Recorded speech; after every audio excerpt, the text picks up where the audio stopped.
Shalom, shalom, shalom, everyone. This is Joy, and today is Tuesday, June the 18th, 2024.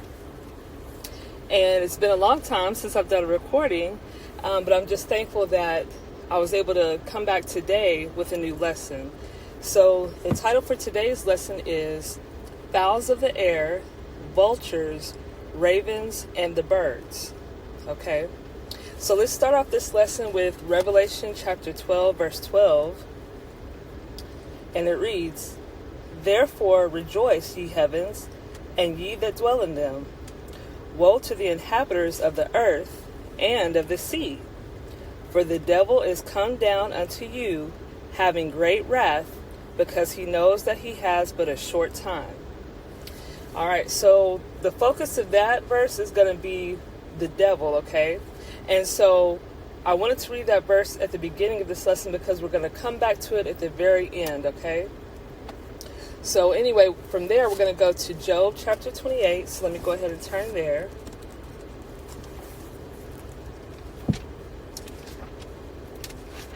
Job chapter 28.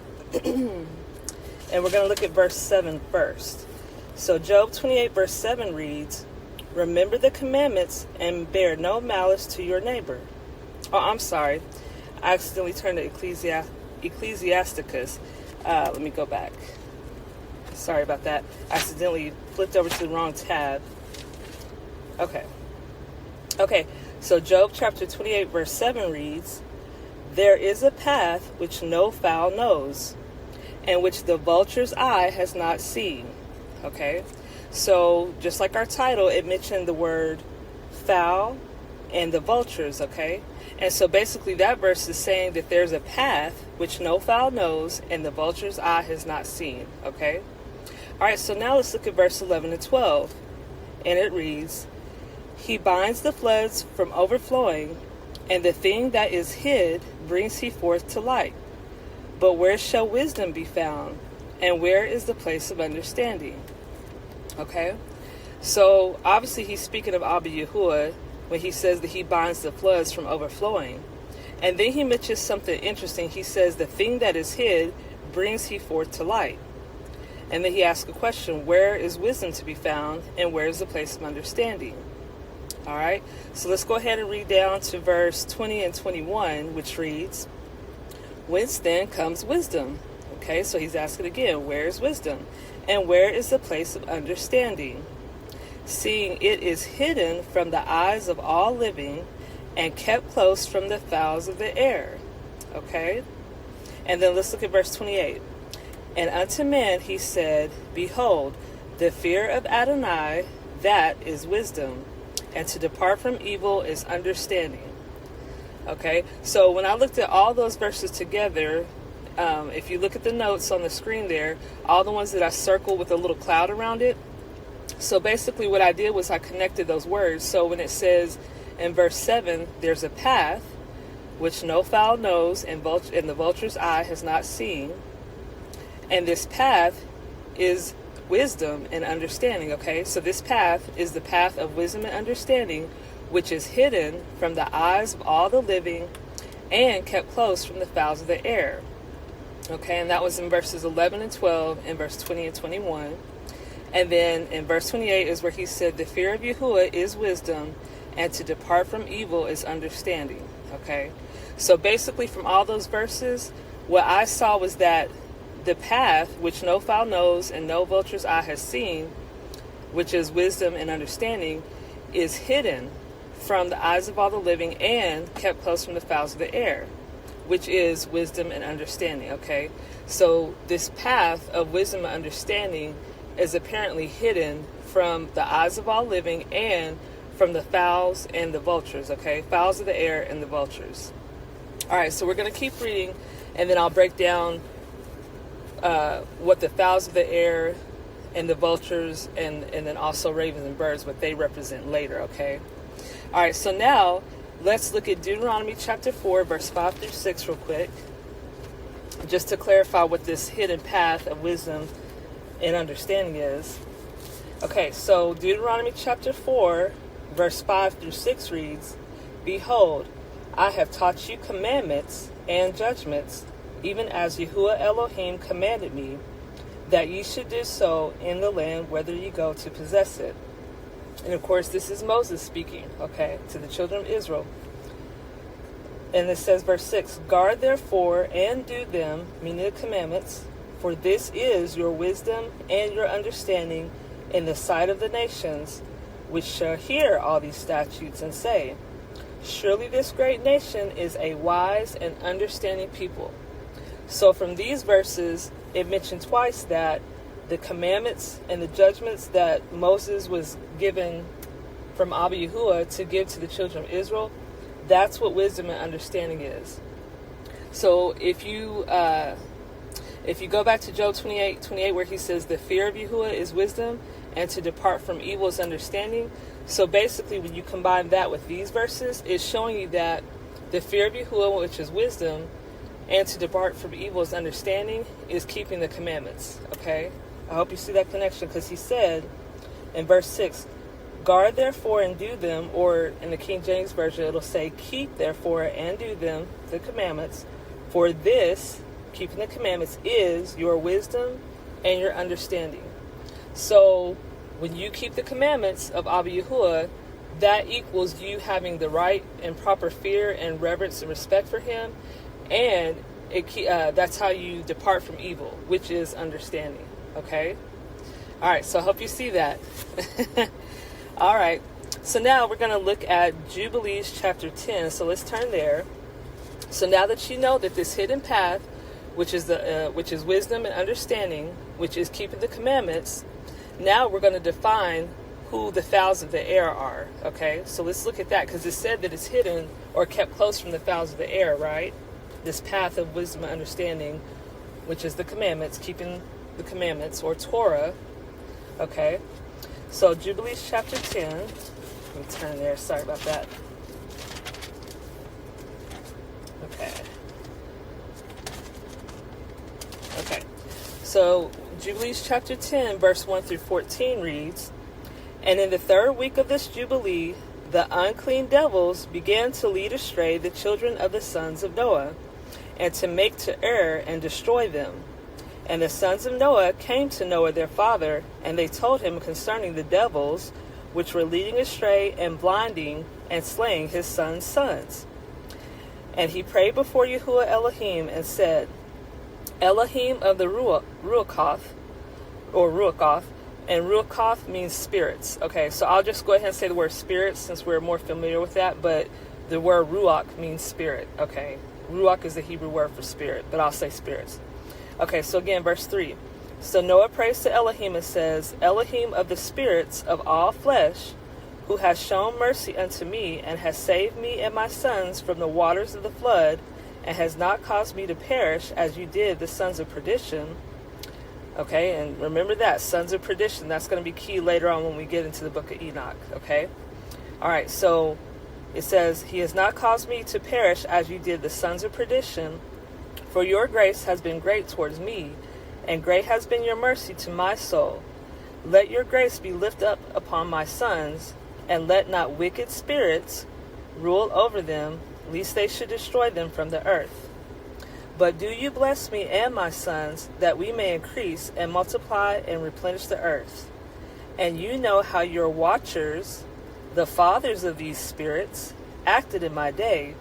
And as for these spirits which are living, imprison them, and hold them fast in the place of condemnation, and let them not bring destruction on the sons of your servant, my Elohim. For these are malignant and created in order to destroy. And let them not rule over the spirits of the living, for you alone can exercise dominion over them. And let them not have power over the sons of the righteous from henceforth and forevermore. Okay? So that was the end of Noah's prayer. And it says, verse 7, and Yahuwah Elohim bade us, meaning the righteous angels, to bind all the... and Yahuwah Elohim bade us to bind all. Okay? In verse 8, and the chief of the spirits, Mastema, came and said, Yahuwah, Creator, let some of them remain before me, meaning the evil spirits, and let them hearken to my voice, and do all that I say unto them. For if some of them are not left to me, I shall not be able to execute the power of my will on the sons of men. For these are for corruption and leading astray before my judgment. For great is the wickedness of the sons of men. And he said, let the 10th part of them remain before him, and let 9 parts descend into the place of condemnation. So verse 9, it says, and he said, so Abba Yahuwah said, let the 10th part of them, of those wicked spirits, remain before him, meaning this chief prince of the spirits named Mastema in verse 8, okay? So a 10th part is going to remain before him, Mastema, and he says, but let the 9 parts descend into the place of condemnation, okay? All right, so verse 10 through 14 reads, and one of us he commanded that we should teach Noah all their medicines, for he knew that they would not walk in uprightness, nor strive in righteousness. And we did according to all his words, all the malignant evil ones we bound in the place of condemnation, and a 10th part of them we left, that they might be subject before Satan on earth. Okay, so it just said we left a 10th part of them that they might be subject before who? It says Satan on earth. So I understand that when it's set up above, the chief of these spirits was Mastema, right, in verse 8. So now it's saying we left a 10th to be subject before Satan on earth. So I'm coming to the conclusion that Mastema, who is said is the chief of these spirits, is the same person as Satan, okay, Hasatan, the adversary, okay. So I guess Mastema is Satan, all right. And then verse 12 says, and we explained to Noah all the medicines of their diseases, okay. So the diseases of these evil, wicked spirits and Mastema, okay. It says we taught Noah all the medicines of their diseases, together with their seductions, how he might heal them with herbs of the earth. And Noah wrote down all things in a sefer, which means book, as we instructed him concerning every kind of medicine. Thus the evil spirits were precluded from hurting the sons of Noah. And he gave all that he had written to Shem, his eldest son, for he loved him exceedingly above all his sons. Excuse me. And so we're gonna remember that verse 13 and 14 is interesting, because that's going to tie in with something else I'm going to read later in the book of Enoch, okay, about this book of medicines that Noah wrote down and gave to Shem, his eldest son, okay. Alrighty, so what I want you to get from there was go back to verse number 5. Jubilees chapter 10 verse 5 is where he said, and you know how your watchers, the fathers of these spirits, acted in my day.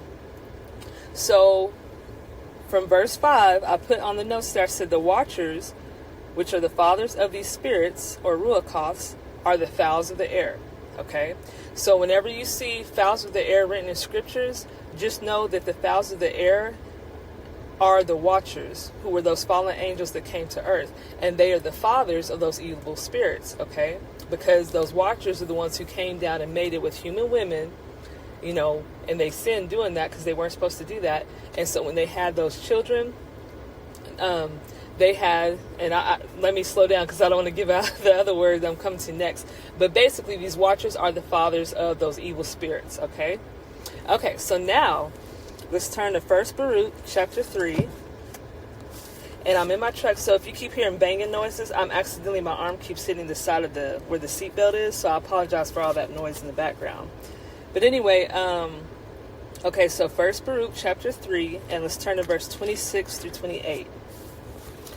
Okay, so verse 26 through 28 reads, there were Nephilim famous from the beginning that were of so great stature and so expert in war.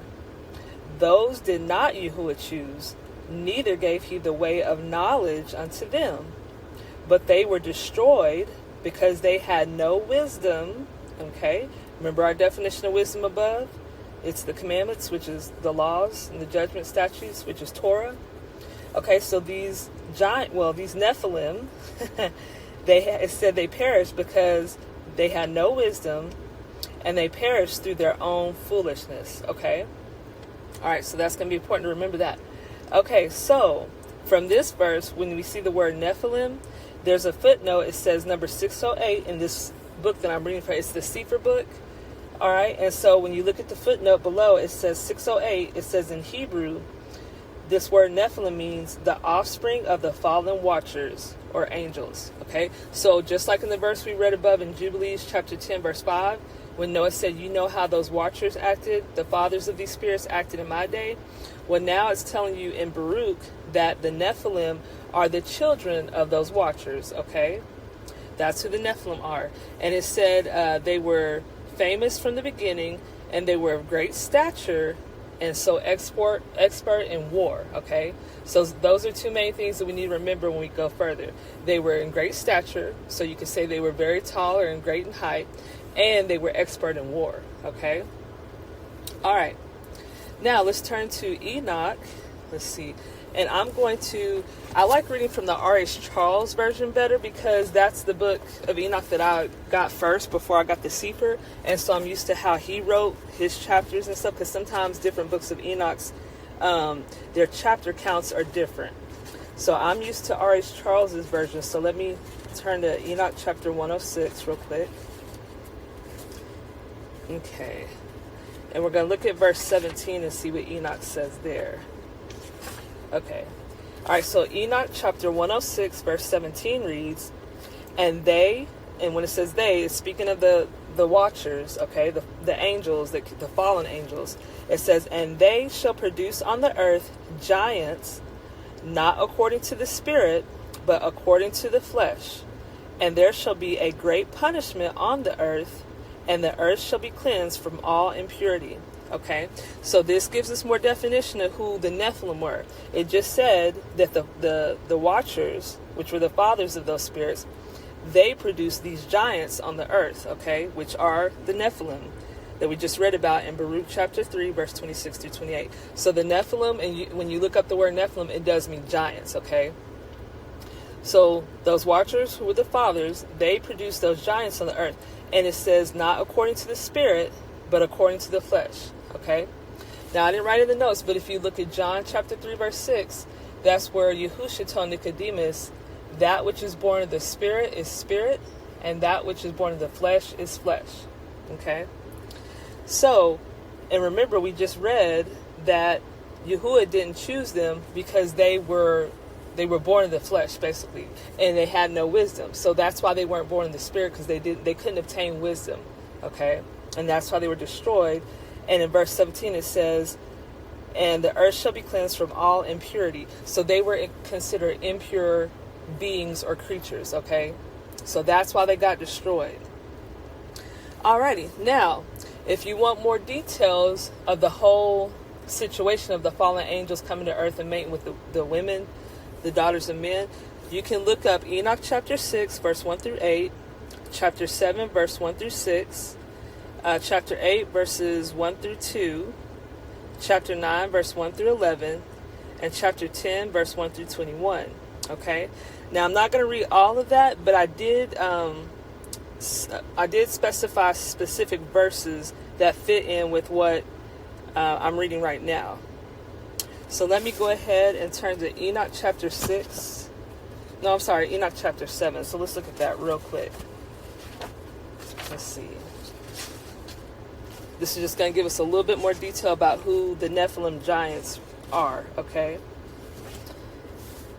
Okay, so Enoch chapter 7, and I said verse 4 through 5. Okay, let's read what that says. Okay, so 4 through 5 reads, the giants turned against them, meaning mankind, and devoured mankind.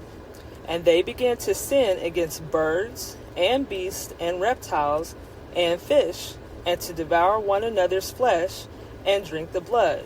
Okay? So when it says that they devoured one another's flesh and they ate mankind and they drank the blood, that's why they represent vultures. Because when you think about a vulture in real life, what is the main job of a vulture? They usually eat up dead carcasses, right?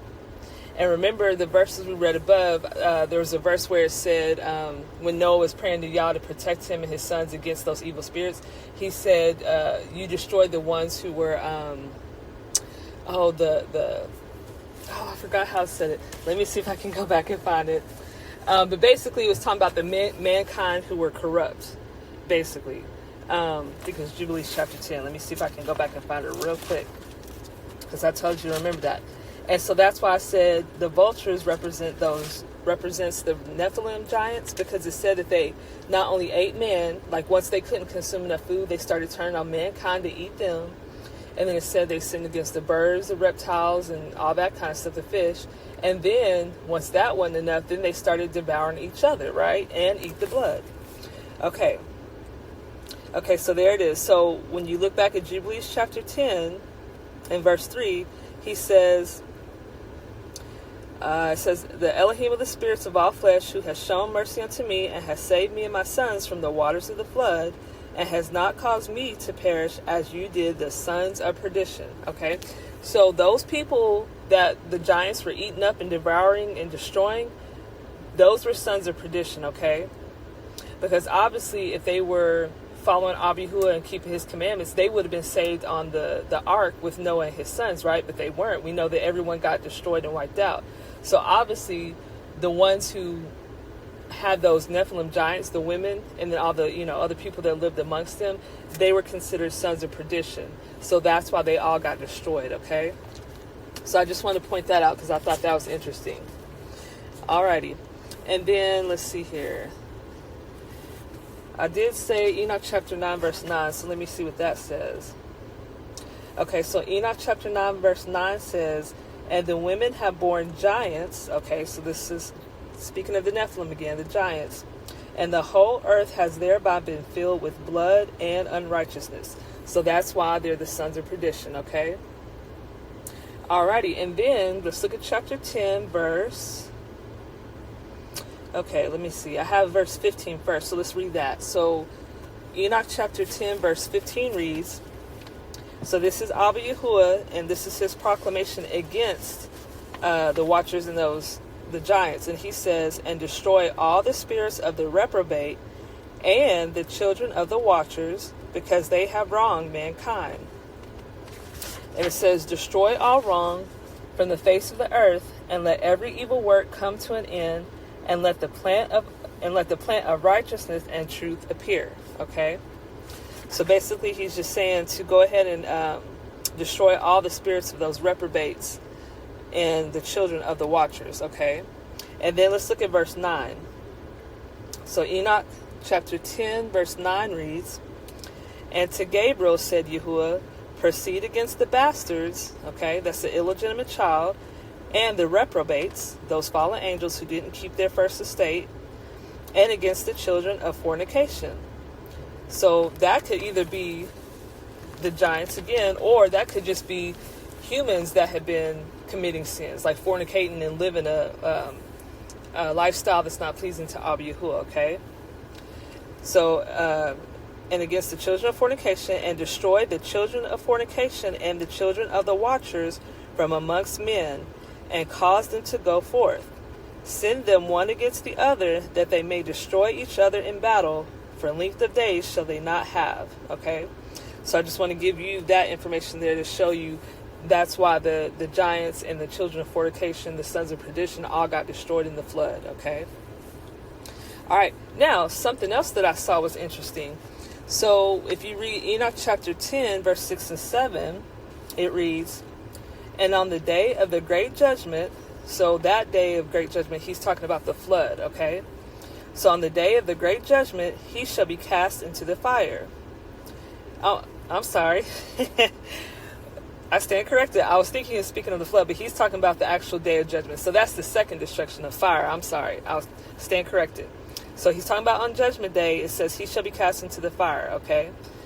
It says, and heal the earth, which the angels have corrupted, and proclaim the healing of the earth, that they may heal the plague, and that all the children of men may not perish through all the secret things that the watchers have disclosed and have taught their sons. Okay, so when I read that, when he said, proclaim the healing of the earth, that they may heal the plague, I thought that related right back to the book of medicines that we read about in Jubilees, where it said that Noah wrote a book, that the angels helped him write a book that showed him all the medicines. So let me go back and read that. I apologize for not remembering everything correctly because there's so many verses I put in this lesson. But it was Jubilees chapter 10, and verse 12 through 14 is where it said, and we explained, the angels explained, the good angels, the righteous angels, we explained to Noah all the medicines of their diseases. So these evil spirits, the Nephilim, the giants, the watchers, the good angels explained to Noah all the medicines of their diseases, together with their seductions, how he might heal them with herbs of the earth. And Noah wrote down all these things in a book, as we instructed him concerning every kind of medicine. Thus the evil spirits were precluded from hurting the sons of Noah, and he gave all that he had written to Shem, his eldest son, for he loved him exceedingly above all his sons. So I just thought that was interesting how in Enoch he said he proclaimed, the Abihua proclaimed the healing of the earth. And I felt like this right here in Jubilees, where it said that the angels were told to help Noah write a book for all the medicines against the evil spirits, plagues and diseases that they brought upon them. I felt like that's what that healing of the earth was. Okay. Alrighty. So actually at the end of that, so what I said was the Nephilim, which were the giants, the sons of the watchers, they are the vultures. Okay. So they represent the vultures in scriptures. All right. So now we're going to go ahead and move on to Jubilees chapter 11. So let me turn back there. Okay, and we're going to read verses 1 through 23, and then I'll break down from each of those verses what I saw there. So it reads, and in the 35th Jubilee, in the 3rd week, in the 1st year thereof, Reu took himself a woman, and her name was Orah, the daughter of the son of Chesed, and she bore him a son, and called his name Serug, or Sero, in the 7th year of this week, in this Jubilee. And the sons of Noah began to war with each other, or war on each other. And remember, who were the experts of war? The Nephilim giants were. So they taught them, the fallen angels and those giants probably taught them the art of war, right? So the sons of Noah began to war on each other, to take captive, and to slay each other, and to shed the blood of men on the earth, and to eat blood. Okay, here we go, eating blood again, just like those giants did. And to build strong cities and walls and towers, and individuals began to exalt themselves above the nation, and to found the beginnings of kingdoms, and to go to war, people against people, and nation against nation, and city against city. And all began to do evil, and to acquire arms, and to teach their sons war, and they began to capture cities, and to sell male and female slaves. Okay, so sons of perdition. And the son of Chesed, built the city of Ara of the Chazdean, or Chaldeans, and called its name after his own name and the name of his father. And they made for themselves molten images, and they worshipped each the idol, the molten image which they had made for themselves, and they began to make graven images and unclean simulacra. Okay, and malignant spirits assisted and seduced them into committing transgression and uncleanness. Okay, now I had to look that word simulacra up because I've never heard that. So the word simulacra means an image or representation of someone or something. So basically an idol. Okay. Alrighty. Verse 4. And the prince Mastema, okay, remember we heard about him in chapter 10, verse 8. Oh no, my car went off. Let me see if I can turn it back on. I'm sorry, you guys. All right. Apologize for that. Hopefully it won't go off on me again. Okay. So, where was I at? Okay, verse 4. And the prince Mastema, so he's the prince. Remember we said in Jubilees chapter 10, verse 8 and 11, that this Mastema, who's the chief of those wicked spirits, evil spirits, is Satan, okay? Which was in, where was it at? Verse 11, all right? Because they're the ones who are subject to Satan on earth, which is Mastema, okay? So verse 4 again, and the prince Mastema, or Satan, exerted himself to do all this, and he sent forth other spirits, those which were put under his hand, to do all manner of wrong and sin, and all manner of transgression, to corrupt and destroy, and to shed blood upon the earth. For this reason he called the name of Serug. Okay, so their son's name, Reu, when he took Orah, the daughter of Ur-Kased, she bore him a son, and they called his name Serug at the beginning, but it said he called the name of Serug Serug, so they changed it from Serug to Serug. And why? It says, for everyone turned to do all manner of sin and transgression. So the name Serug must have something to do with meaning that when someone does all manner of sin and transgression, okay? All right, verse 6.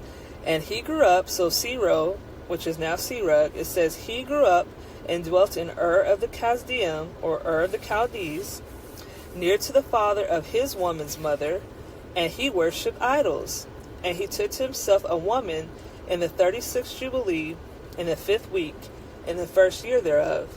And her name was Melchah, the daughter of Cabir, the daughter of his father's brother. And she bore him Nahor in the 1st year of this week. And he grew and dwelt in Ur of the Chaldean, or Ur of the Chaldeans. Now we know who Nahor is, okay? All right. I believe that's Abraham's father, I believe, or grandfather. So I always get it wrong. Abraham, let's see, Nahor, Terah, and then Abraham. So I think it's his grandfather, but let's keep reading. So verse 7 again, and she bore him Nahor in the 1st year of this week, and he grew and dwelt in Ur of the Chaldeans, okay? And his father taught him the research of the Chaldeans to divine and augur according to the signs of heaven, okay? I'm going to bring that up again later. All right, we'll keep going.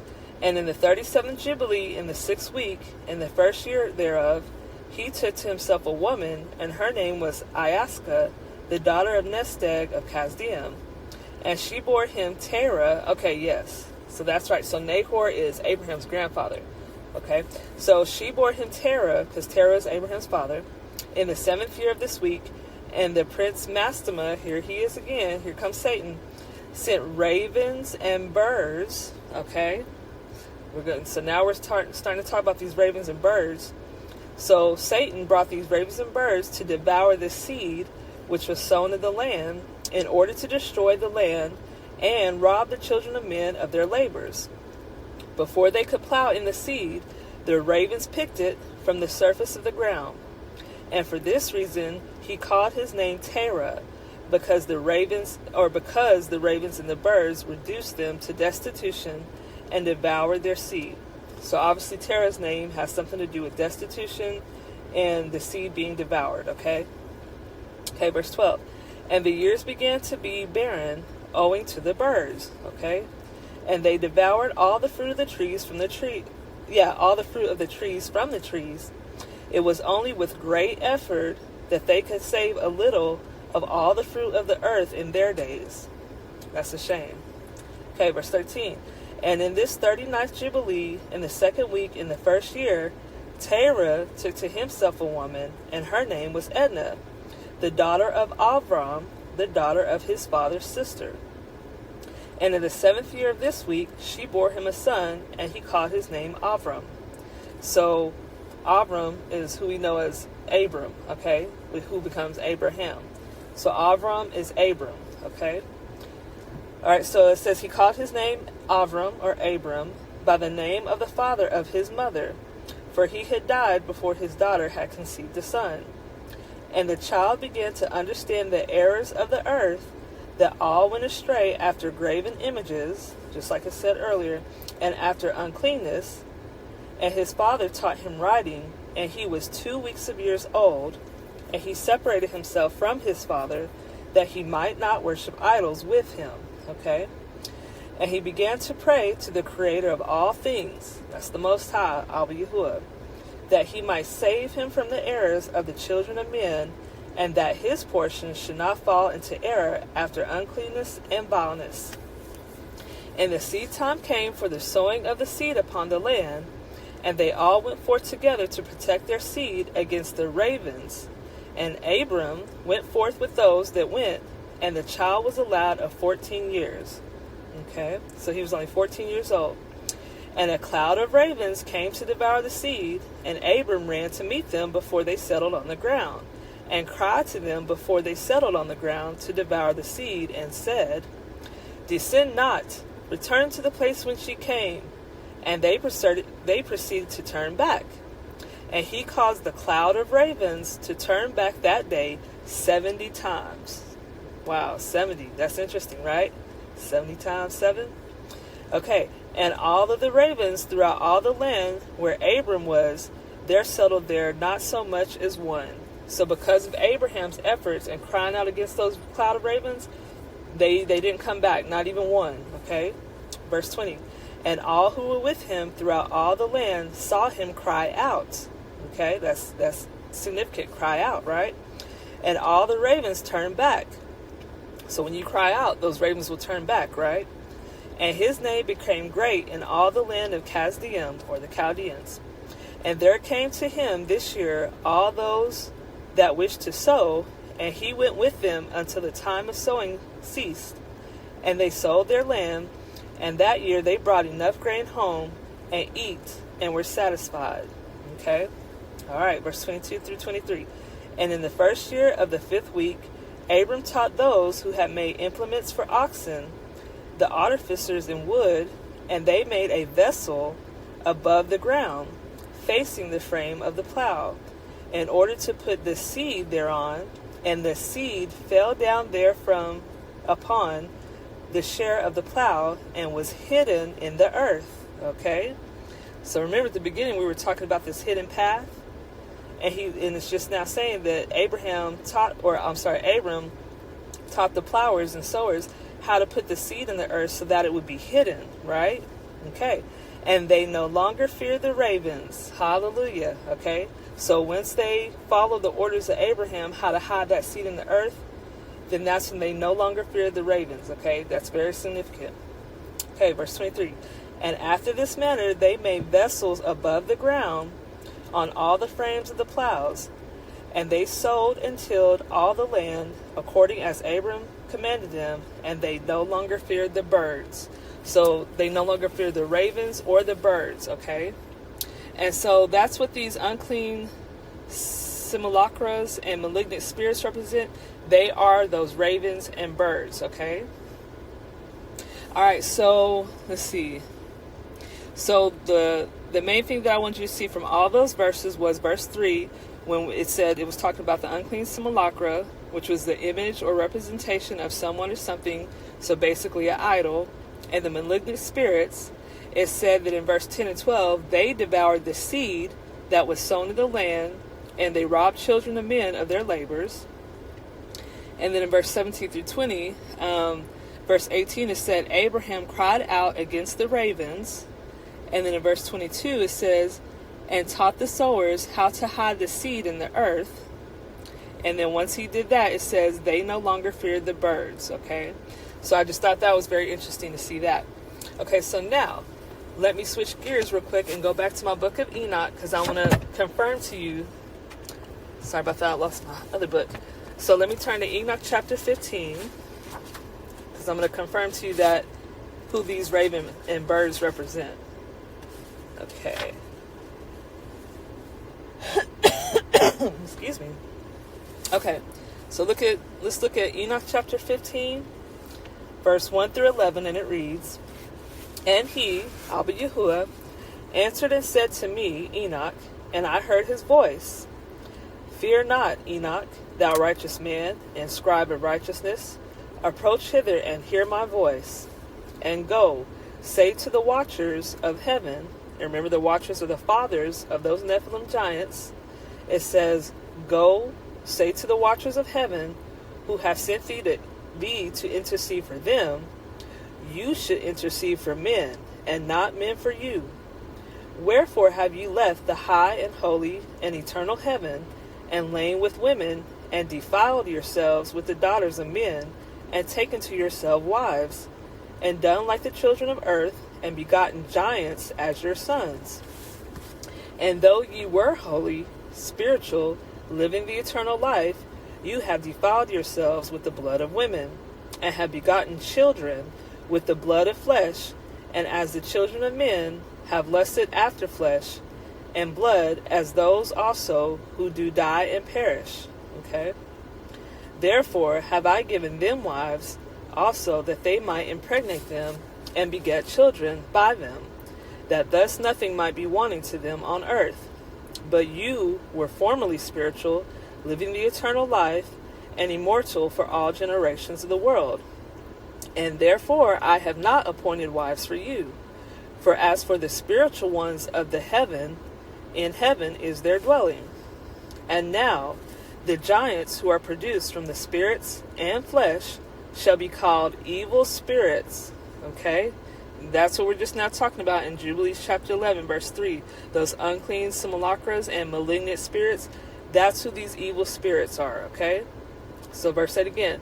And now the giants who were produced by the watchers, the fallen angels, and women, it says, they shall be called evil spirits upon the earth, and on the earth shall be their dwelling.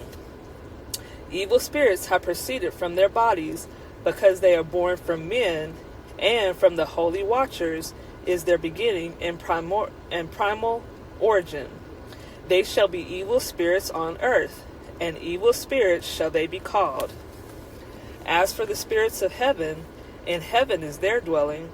But as for the spirits of the earth, which were born upon the earth, on the earth shall be their dwelling. And the spirits of the giants afflict, oppress, destroy, attack, do battle, and work destruction on the earth, and cause trouble.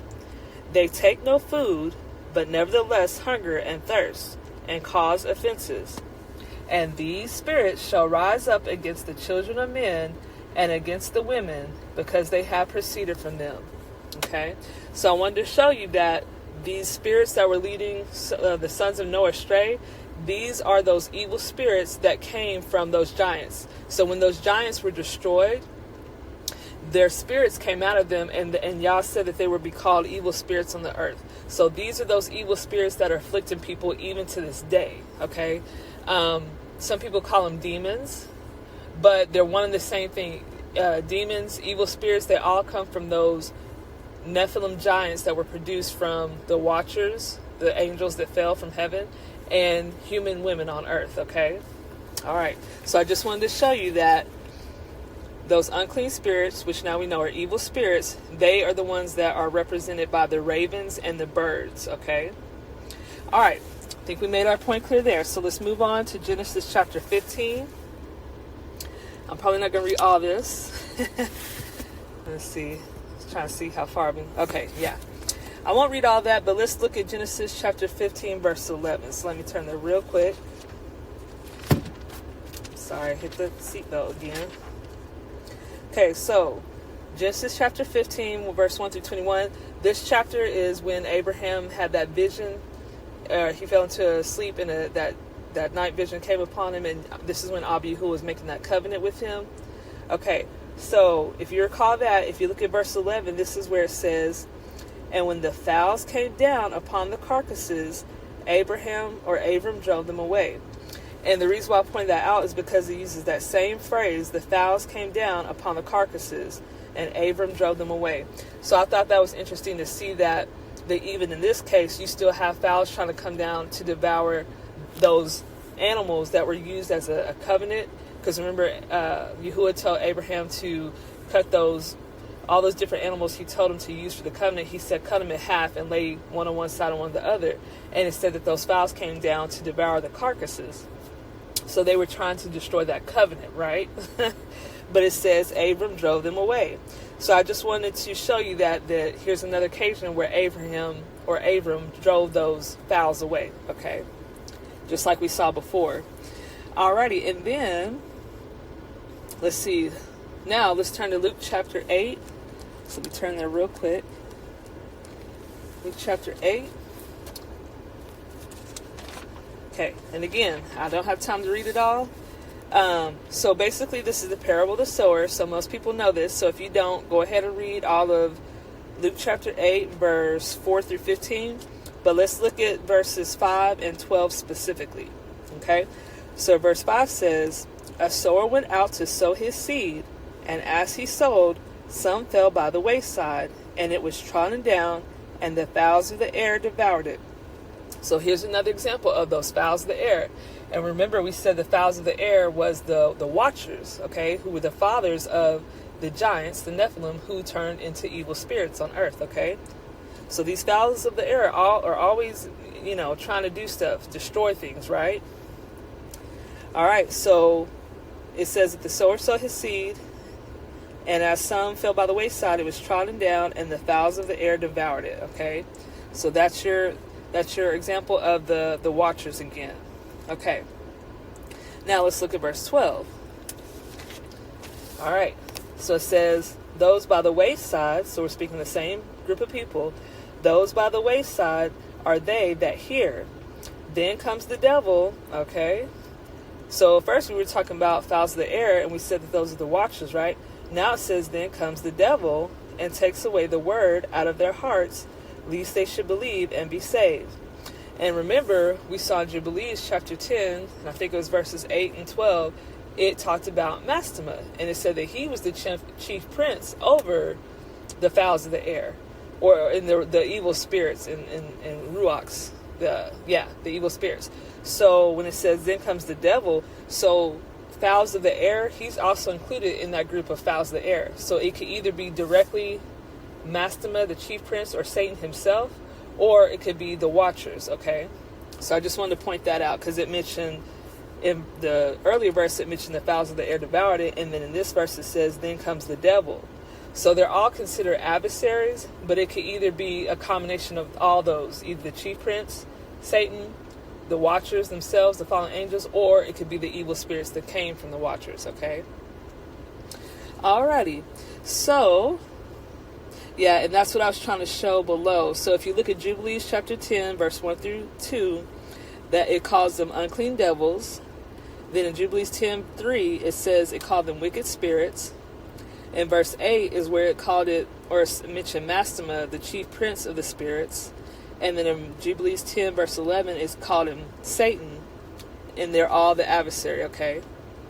All right, so all of those groups of people represent the fowls of the air, the vultures, the ravens, and the birds, okay? All right, so now we're getting close to the end. So let's look at Jubilees chapter 8 real quick. Let's turn back there, because I had a theory. I was, talking to my husband the other day, and I said, I was watching one of those history channels about, UFO sightings and stuff like that, and it's interesting because it seems like a lot of those channels like that have similar stories, right? I was saying to him, isn't it interesting how a lot of these ancient stones and writings, like Stonehenge, or those different tablets you find out there, like the Emerald tablets or Sumerian tablets, all those different ancient groups of people who created these tablets, or Stonehenge, stuff like that. It's interesting because they're always revolved around, or the majority of them are revolved around, like the heavenly bodies, constellations, the solstices, like summer solstice, all that kind of stuff, right? And I was like, that's interesting. Why is that? I was wondering about that.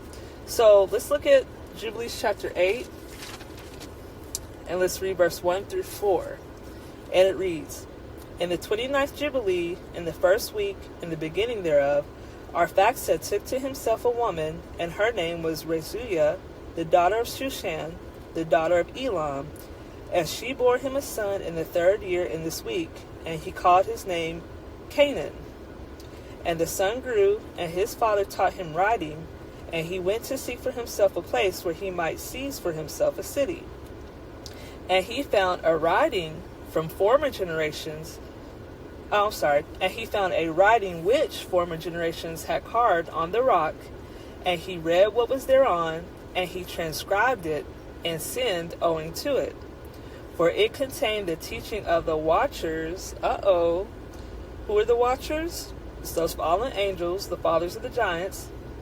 It says, this writing contained the teaching of the watchers, in accordance with which they used to observe the omens of the sun and moon and stars and all the signs of heaven. And he wrote it down and said nothing regarding it, for he was afraid to speak to Noah about it, lest he should be angry with him on account of it. Okay, so that's interesting. Why would he be scared to tell Noah, right? Well, it's interesting because when you look at the end of verse 3, it says this writing, what was contained in the writing, was what the watchers used to observe basically all the signs of heaven. So that phrase, signs of heaven, is very important, right? All right, we're going to see that again. So let's look at Jubilees chapter 11. Turn back there. All right. And let's look at verse 7. Okay, well, let's go back. Let's go back and read. Let's start at verse 4 through 7. So Jubilees chapter 11, verse 4 through 7. We already read this, but let's look at it again. It says, "And the prince Mastema, or Satan, exerted himself to do all this, and he sent forth other spirits, those which were put under his hand, to do all manner of wrong and sin, and all manner of transgression, to corrupt and destroy, and to shed blood upon the earth. For this reason he called the name of Sarai, Serug, for everyone turned to do all manner of sin and transgression. And he grew up," meaning Sarai or Serug, "and dwelt of Ur of the Chaldean, near to the father of his woman's mother, and he worshipped idols." Okay, "and he took to himself a woman in the 36th Jubilee, in the 5th week, in the 1st year thereof, and her name was Milcah, the daughter of Cabir, the daughter of his father's brother. And she bore him Nahor in the 1st year of this week, and he grew and dwelt in Ur of the Chaldean. And his father taught him," so Serug taught Nahor, "the research of the Chaldean, to divine and augur," which that doesn't sound very positive, right? Divining. I don't know exactly what augur means, but obviously that doesn't sound good. So Serug taught Nahor to divine and augur according to the signs of heaven. And where do we just see that phrase, signs of heaven? We just saw it in the verse above, in Jubilees chapter 8, verse 3, where it says, Canaan found some ancient writing, and when he transcribed it, what it contained was the teaching of the watchers used to observe the signs of heaven. Okay? And I'm sorry, I think somebody might be revving a bike behind me. But anyway, so anytime you see this phrase, signs of heaven, that's usually associated with the watchers, okay? In that type of context, and that's usually not good, right? Okay, so question, why?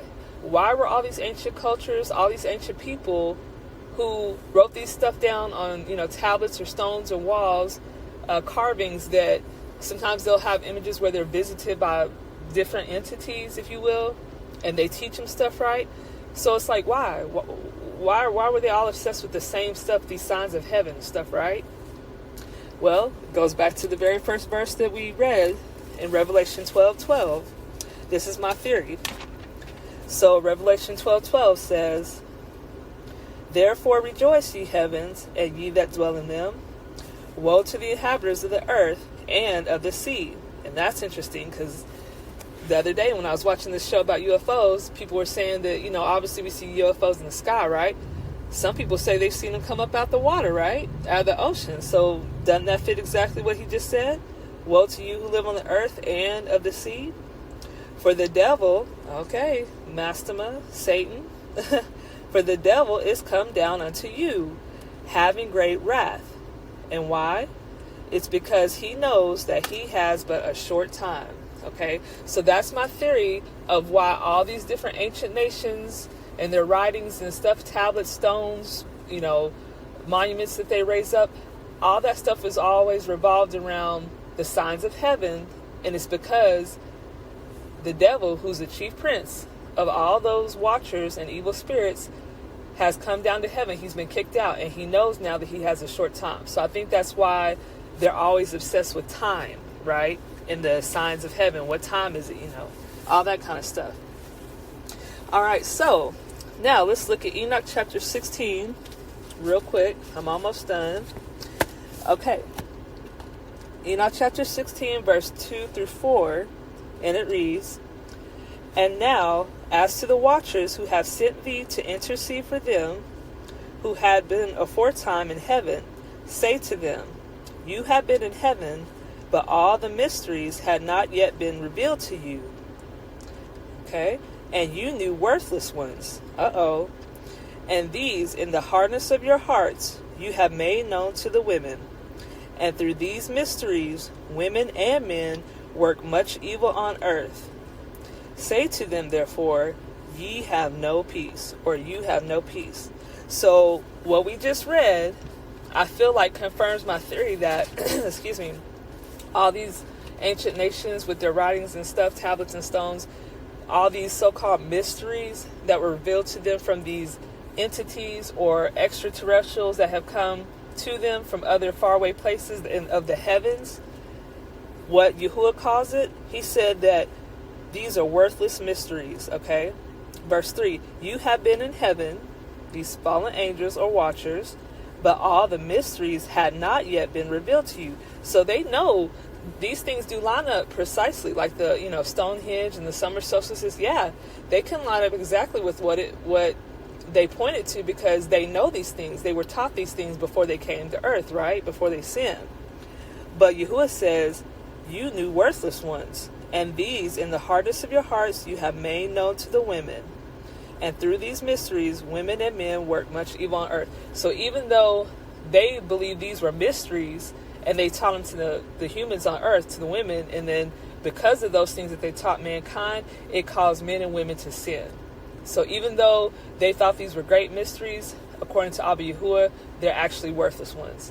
So that's why you don't want to be communicating with these entities or extraterrestrials or otherworldly beings, because they can make you believe that they know things, and they do, and it might actually be true and line up to what they're saying, but in accordance with what Abba Yahuwah teaches us, it's called a worthless mystery, okay? So that's the whole reason why I wanted to do this lesson today, is because, a lot of people in the world are interested by these extraterrestrials,